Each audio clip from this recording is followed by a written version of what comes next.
নমস্কার বন্ধুরা, PWL বা পার্মানেন্ট ওয়েটিং লিস্ট এটাই কিন্তু আমাদের বর্তমানে সবচেয়ে বড় সমস্যার জায়গা বা কনফিউশনের জায়গা। আপনারা জানেন এর আগেও আমরা যখনই এই ব্যাপারে খোঁজ নিতে গিয়েছি তখন কোনো কমপ্লিট বা ক্লিয়ার উত্তর আমরা পাইনি। অর্থাৎ PWL বা পার্মানেন্ট ওয়েটিং লিস্টে যাদের নাম আছে তারা বাংলা আবাস যোজনার টাকা এই 17ই ডিসেম্বর মাননীয় মুখ্যমন্ত্রী যে উদ্বোধন করলেন একই সঙ্গে ডিসেম্বর মাসে পেয়ে যাবেন না দেরি হবে, সেই ব্যাপারে কিন্তু কোনো সদুত্তর সেভাবে আমরা পাইনি। আবারও দেখুন, টাকা দেওয়ার পরেও এখনও পর্যন্ত ক্লিয়ার কোনো অ্যান্সার পাওয়া যাচ্ছে না PWL নিয়ে। তো যাই হোক, আপনাদের কয়েকটা প্রমাণ আমি দেখাবো যেখান থেকে আপনারা বুঝতে পারবেন যে PWL বা পার্মানেন্ট ওয়েটিং লিস্ট এদের ক্ষেত্রে টাকা দেওয়াটা কিন্তু এই ডিসেম্বরের মধ্যে নাও হতে পারে, হলেও কিছু কিছু উপভোক্তা হয়তো পেতে পারেন। তার কারণগুলো আমি দেখাবো, সেই সঙ্গে তথ্যগুলোও আপনাদের দেখাবো। তার আগে আপনারা জানেন যে এই PWL লিস্টে যাদের নাম আছে তাদের নাম কিন্তু 2022 সালে যখন প্রধানমন্ত্রী আবাস যোজনার তালিকা তৈরি হয় তখন থেকেই কিন্তু PWL লিস্টে নাম আছে। মানে আবাস যোজনার তালিকা যখন তৈরি হয়েছিল PMAYG অর্থাৎ প্রধানমন্ত্রী আবাস যোজনা গ্রামীণের, তখন 2022 সালে আপনি মনে করুন বেশ কিছু উপভোক্তার কাছ থেকে অ্যাকাউন্ট নিয়ে নেওয়া হয়েছিল। তার কারণ হচ্ছে সেই মুহূর্তে 11 লক্ষ উপভোক্তাকে মাননীয় প্রধানমন্ত্রী আবাস যোজনার টাকা ট্রান্সফার করার কথা বলেছিলেন সেই 2022 সালের ডিসেম্বর মাসে। তখনই কিন্তু ওনাদের অ্যাকাউন্টের তথ্য নিয়ে নেওয়া হয়েছিল। আর মোট লিস্টের নাম ছিল প্রায় 35 থেকে 36 লক্ষ। বলা হয়েছিল ধাপে ধাপে সকলের কাছ থেকে কাগজ নেওয়া হবে এবং সবাই টাকা পাবেন।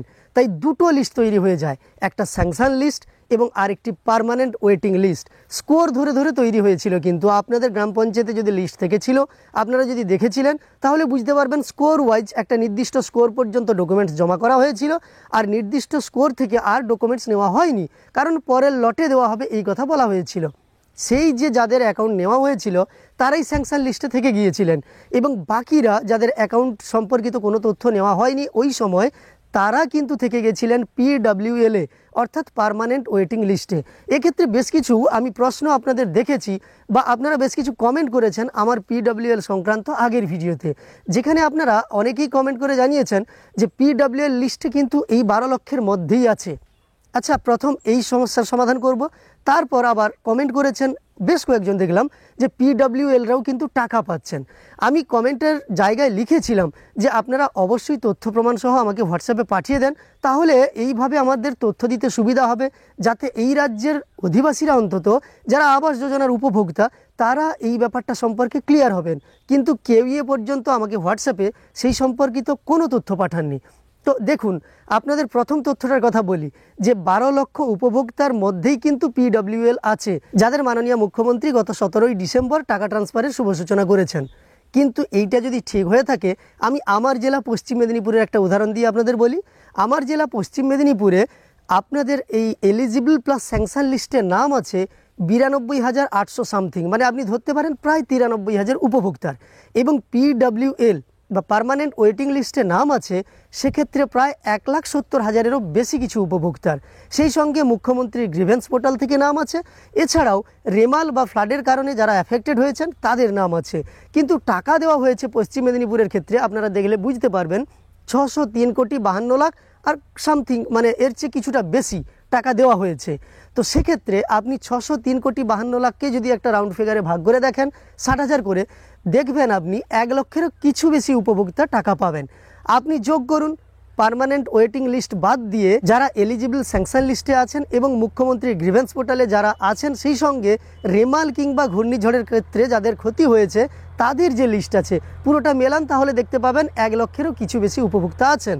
এছাড়াও কোচবিহার জেলার এই সংবাদটা আমি স্ক্রিনে লাগিয়ে দিচ্ছি, আপনারা দেখে নেন। এটা যদি লক্ষ্য করেন এখানে লেখা আছে কোচবিহার জেলায় 1,12,000 জন আবাস যোজনায় ঘরের টাকা পাচ্ছেন।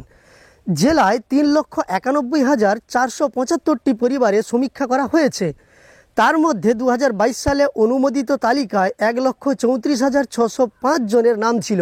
দেখুন, 2022 সালের অনুমোদিত তালিকা, এটাই কিন্তু স্যাংশন লিস্ট। এই তালিকায় নাম ছিল 1,34,605 জনের। তাছাড়াও 2,54,953 জন পার্মানেন্ট ওয়েটিং লিস্টে নাম ছিল, এটাই কিন্তু PWL পার্মানেন্ট ওয়েটিং লিস্ট।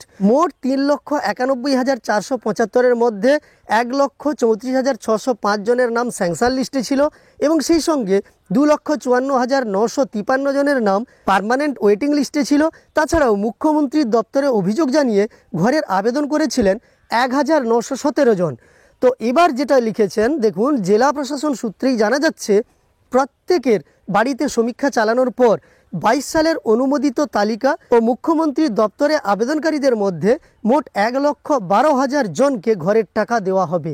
দেখতে পাচ্ছেন, তাহলে অনুমোদিত তালিকা থেকেও কিছু কম পড়েছে, 1,12,000 জনকে ঘরের টাকা দেওয়া হবে।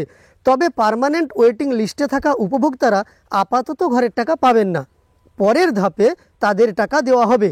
মানে এখানে কিন্তু স্পষ্টই জানিয়ে দেওয়া হলো PWL বা পার্মানেন্ট ওয়েটিং লিস্টে যারা আছেন তারা এই মুহূর্তে টাকা পাচ্ছেন না, পরের ধাপে তাদের টাকা দেওয়া হবে। এবং মাননীয় মুখ্যমন্ত্রী তো ফেসবুক পোস্টে নিজে লিখেই দিয়েছেন যে মে মাসের মধ্যেই 8 লক্ষ উপভোক্তাকে দিয়ে দেওয়া হবে, এই যে যারা 16 লক্ষ উপভোক্তা বাকি আছেন তাদের মধ্য থেকে, এবং পরবর্তী 2025-এর ডিসেম্বরের মধ্যেই বাকি 8 লক্ষ উপভোক্তার ব্যাঙ্ক অ্যাকাউন্টে টাকা পাঠিয়ে দেওয়া হবে।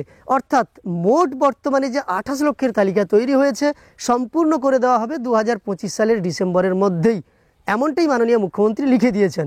অর্থাৎ যারা বলতে চাইছিলেন যে 12 লক্ষ উপভোক্তার মধ্যেই পার্মানেন্ট ওয়েটিং লিস্টের নাম যাদের আছে তারা আছেন, সেক্ষেত্রে মনে হয় এটা মিলছে না আপনাদের কথার সঙ্গে বা আপনাদের কমেন্টের সঙ্গে, এই তালিকা মিলছে না। এবার যারা কমেন্ট করে এটা বলছেন যে PWL লিস্টে যাদের নাম আছে তারাও ঘরের টাকা পাচ্ছেন বা এবারই ডিসেম্বরেও পাচ্ছেন, আপনাদের কাছে আমি প্রুফ চেয়েছিলাম, আপনারা কিন্তু সেভাবে কোনো প্রুফ দিতে পারেননি বা দেননি। যাই হোক, PWL লিস্টে নাম থাকা উপভোক্তারা যে টাকা পাবেন না এমনটা কিন্তু নয়, কারণ মাননীয় মুখ্যমন্ত্রী ঘোষণা করেছেন যে 11 লক্ষ উপভোক্তাকে তিনি দিবেন টাকা।